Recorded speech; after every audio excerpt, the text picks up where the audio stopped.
Javier Milei caiu na armadilha perfeita do dólar, estando nas mãos de Donald Trump. A boa notícia para o argentino é que isso pode o reeleger, mas a má notícia é que a Argentina perdeu sua soberania financeira, e Milei demonstrou ao vivo e a cores a derrota do liberalismo econômico. Amigos, para tentarmos entender, já que o rolo é feio, preciso contextualizar, mas prometo facilitar.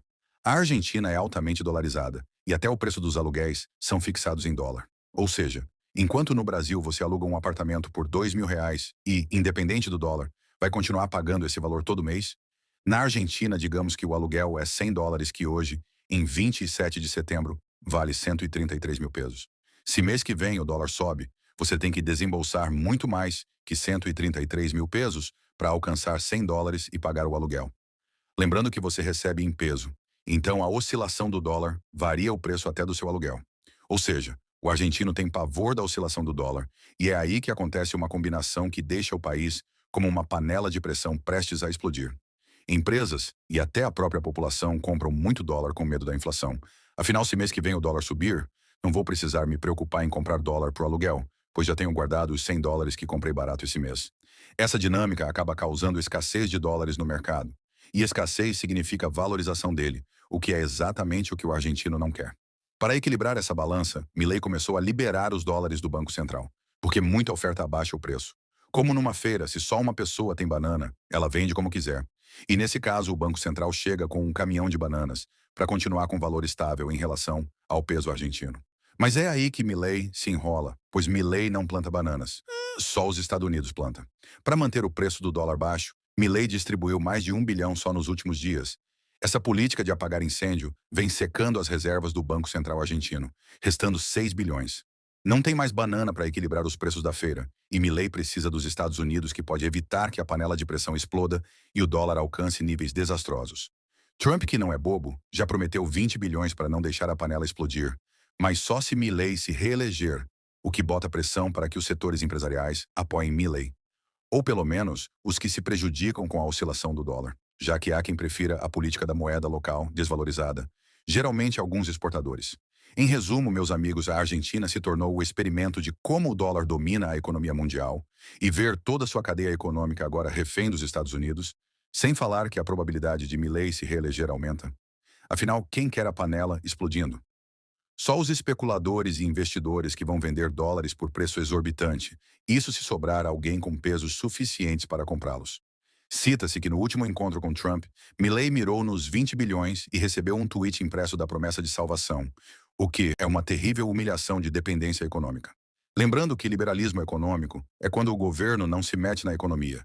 E Milei até nas reservas do Banco Central tem mexido. Os Estados Unidos confirmam ajuda financeira de 20 bilhões ao governo Milei. Mas o preço é alto. Tirar a China da Argentina, o que acaba por expor o que Milei tanto esconde do Ocidente. Como a Argentina virou palco da desdolarização no mercado bilateral com a China, sem falar que é sua principal parceira comercial. Então, amigos, a situação é realmente complexa e parece até contraditória. Como já falamos neste perfil, a Argentina é altamente dolarizada. E como não imprime dólares, precisa urgentemente deles para evitar que sua falta desvalorize o peso. Mas se é altamente dolarizada, como pode ter virado palco de desdolarização? Quando falamos em desdolarização, estamos falando do comércio bilateral com a China. Isso porque, com a falta de dólares que o país sempre enfrenta, em 2023, o Banco Central chinês cedeu ao Banco Central argentino, de início, 10 bilhões de yuans, moeda chinesa, para que o país importasse produtos chineses comprando diretamente em sua moeda. Acontece que foi tão bom para os importadores argentinos que hoje em dia cerca de até 40% das compras de produtos chineses são pagas diretamente em yuan, o que equivale a uns 45 bilhões de reais por ano. E claro que deixar o dólar de fora irrita imensamente o governo americano. Afinal, é justamente a desdolarização um dos karmas atuais que os norte-americanos tanto tentam evitar no comércio internacional. Sim, amigos, a China é muito safa e aproveitou a escassez de dólares na Argentina para desdolarizar seu comércio com os hermanos. Mas essa relação agora está ameaçada? Essa semana, o secretário americano do Tesouro confirmou a ajuda de 20 bilhões de dólares, mas lembrou a promessa de Milei de tirar a China do país. Entretanto, até o secretário Scott Bessent deve saber que é uma promessa que Milei não pode cumprir. Afinal, a China, empatada com o Brasil, é a maior parceira comercial da Argentina, em volume e estratégia. Em 2024, o comércio entre os dois países foi de mais de 20 bilhões de dólares. A China compra principalmente soja, carne e lítio enquanto vende máquinas, eletrônicos e veículos. Vale lembrar que no mesmo período, o comércio da Argentina com os Estados Unidos foi de 16 bilhões.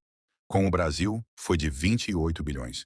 E por mais que o Brasil comercialize mais que a China, na Argentina se dizem empatados, pois a China tem grandes investimentos lá, na infraestrutura, com foco na geração de energia, mineração do lítio e transporte, sem falar que permitir o comércio em yuan dar suspiro para a Argentina gastar seus dólares para equilibrar seu famigerado câmbio controlado.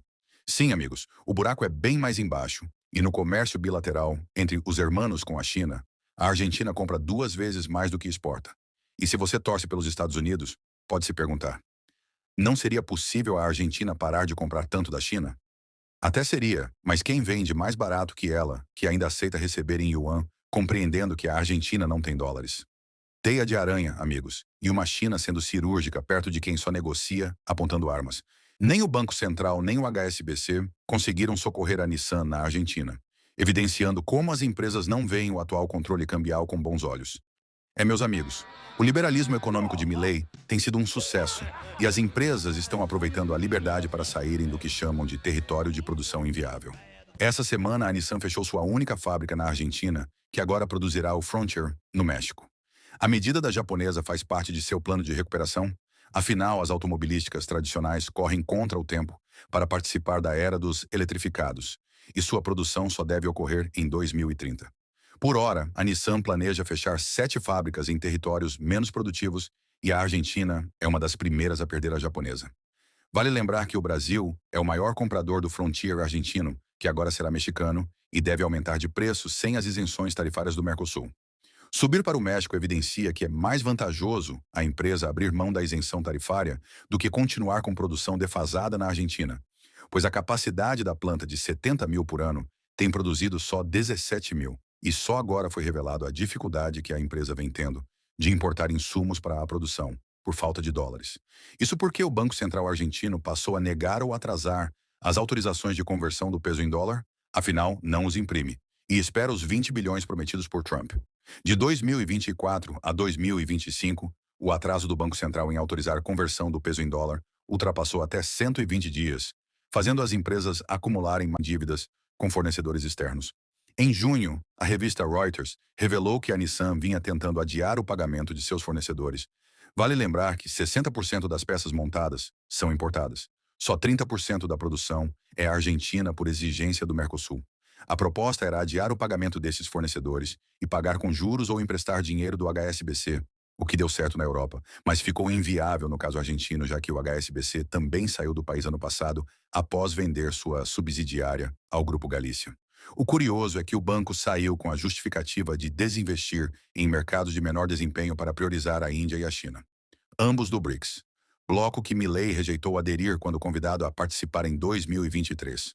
Cita-se que a medida econômica de Milei é apenas liberar dólares na feira para desvalorizá-lo e manter o peso bem na fita, tapando o sol com a peneira, mas as empresas nada bobas já veem as reservas esgotando.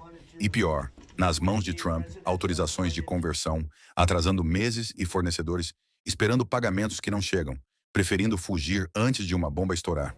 Amigos, a política de Milei virou exemplo vivo e paradoxal de que até o liberalismo precisa de governo e moeda estável, não de selvageria econômica. Aliás, moeda imprimida por outro país. Se ele perder, não vamos desperdiçar nosso tempo com a Argentina, diz Trump publicamente, se referindo às eleições de meio mandato que acontecem esse mês, derrubando as bolsas argentinas.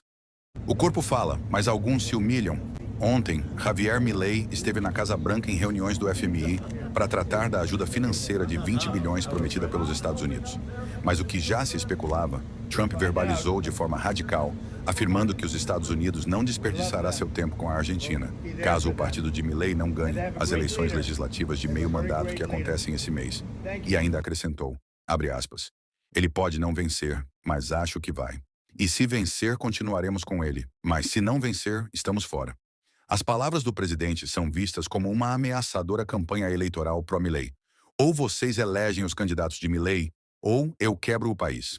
A Bolsa Argentina não gostou nada da declaração, e o BIMA caiu em 2% depois de, na semana passada, estar em alta com o anúncio dos 20 bilhões. Sim, amigos, as eleições legislativas viraram objeto de apostas do mercado financeiro de ações.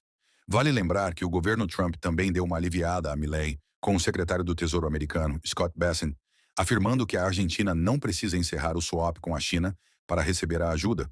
Voltando atrás do que tinha falado anteriormente, swap chinês é o dinheiro que a China empresta na Argentina para que compre dela em yuan, já que não tem dólares, e os 20 bilhões americanos não são para importação, mas equilíbrio cambial. Mas quem não gostou nada disso foram os produtores americanos de soja, já que esse mês a China transferiu suas compras de soja dos Estados Unidos para a Argentina. Mas não tem jeito. Trump entende que desagradar alguns eleitores é o sacrifício para manter sua única influência na América do Sul cada dia mais chinesa. Trump também é monogâmico e pediu que Esta Milei organización não faça forma muitos parte, negócios, tampoco son principalmente no ajenos campo a este militar com a problema. China. Ou vai ficar Con chateado? el correr de los años, Curioso é esta que no organización encontro, ha Trump ido voltou a adquiriendo citar o funciones BRICS como ajenas ataque ao a su dólar, espíritu intimidando fundacional. Milei, que hoje precisa comprar Ha da ido China creando em yuan. capas sobre Se você quiser estar no BRICS, tudo bem, mas eu vou impor tarifas sobre os produtos da sua nação, disse o laranja. O porta-voz russo já se manifestou, dizendo que o BRICS é um agrupamento de nações unidas por uma visão compartilhada de cooperação e prosperidade, sendo mais brando no discurso antidólar que acontecia com frequência antes da aproximação de Putin e Lula com o presidente americano. Escuta essa. Bancos desistem do empréstimo de 20 bilhões à Argentina e lançam proposta que fazem do país um banco master, negociando sem garantias e podendo entregar até seu ouro para Wall Street. Mas o mais simbólico, a Argentina virou uma revendedora de dólares. O empréstimo de 20 bilhões prometido por bancos americanos, caso o partido de Milei se elegesse, foi arquivado. Milei conseguiu eleger seus candidatos com a promessa bilionária, mas os bancos não toparam o risco. Afinal, seria um empréstimo que a Argentina não poderia pagar. A proposta agora são somente 5 bilhões para o país pagar sua dívida urgente de janeiro, que é de 4 bilhões. Mas o Wall Street empresta tomando ativos financeiros do país, como reservas em ouro, ações em fundos e títulos da própria dívida, mas só como garantia até pagar o empréstimo. A aposta é que consiga pagar, mas sabe como? Vendendo mais títulos do Tesouro Argentino. Que é o quê? Um papel que a Argentina entrega para um banco e diz: me empresta tal valor, e esse papel garante que você me cobre de volta, mas com juros altíssimos. Afinal, estou desesperada por dinheiro para pagar os 5 bilhões que o Wall Street me conseguiu. Em resumo, uma nota promissória com juros muito vantajosos. Lembrou de alguém? Os bancos americanos só estão emprestando os 5 bilhões porque acreditam que a Argentina conseguirá vender esses títulos. Aliás, essa é a intenção. Fazer o país vender mais títulos com juros super vantajosos para pagar a dívida. Acontece que título também são dívidas que eles mesmos podem comprar, mantendo o país numa roda de rato absurda, cuja a única garantia real é a amizade. Sim, amigos, a bajulação de Milei a Trump até poderia ser tietagem, mas agora é pura sobrevivência. A Argentina começa a pagar dívidas, fazendo mais dívidas, vendendo uma espécie de CDB, que são seus títulos, tendo como única reserva as promessas americanas, que, diga-se de passagem, é para lá de duvidosa. Lembrando que os 20 bilhões de empréstimos que viraram barganha eleitoral e foram cancelados, não se confundem com os 20 bilhões de swap que Trump também conseguiu aos hermanos. Swap é só uma troca entre dólar e peso que depois são devolvidos quando o país milagrosamente melhora. Acontece que os Estados Unidos vão guardar o peso e devolver tranquilamente. Mas o Banco Central argentino vai gastar cada centavo de swap, que se resume basicamente em vender dólares para o mercado. Muita oferta é menos valorização, é o peso mais estável. Mas no fim das contas se resume em venda de dólares com seu vendedor mais fervoroso, o desesperado e, claro, uma hora os lucros da venda têm que voltar para a fábrica. E a comissão do vendedor é a sobrevivência, também chamada de peso estável. Amigos, eu espero que vocês tenham entendido, porque é só uma perspectiva da ponta de um iceberg sempre mudando, mas ainda assim assustadora e que felizmente o Brasil se livrou. Amigo ou agiota, comente, compartilhe, é importante para a manutenção do canal e chame no privado para aprender a produzir vídeos como esse de forma totalmente gratuita. Gratidão.